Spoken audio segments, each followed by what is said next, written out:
ছিল না ওই তুমি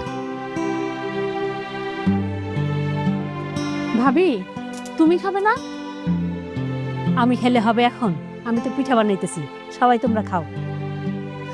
নাসিবা, তোর কি ছোটবেলার কথা মনে আছে? তুই আর আমি কি দুষ্টুমি করতাম, আর তুই তো আমার সারা দিন বইরা জ্বালায় মারতি, ঠিক শিলির মতন আছিস। আর আমি তো আছিলাম অয়নের মতন বোকা শোকা।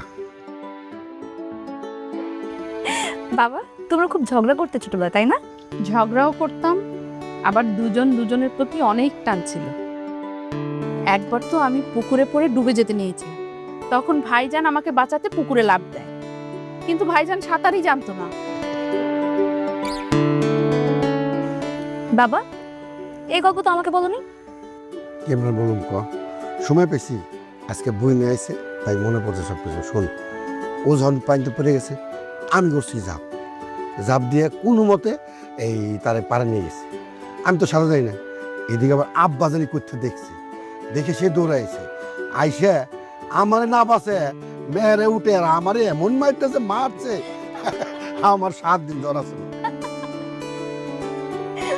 আসে না সেবা, আমার ভাগ্যের ভবিষ্যৎ চিন্তা ভাবনা কি?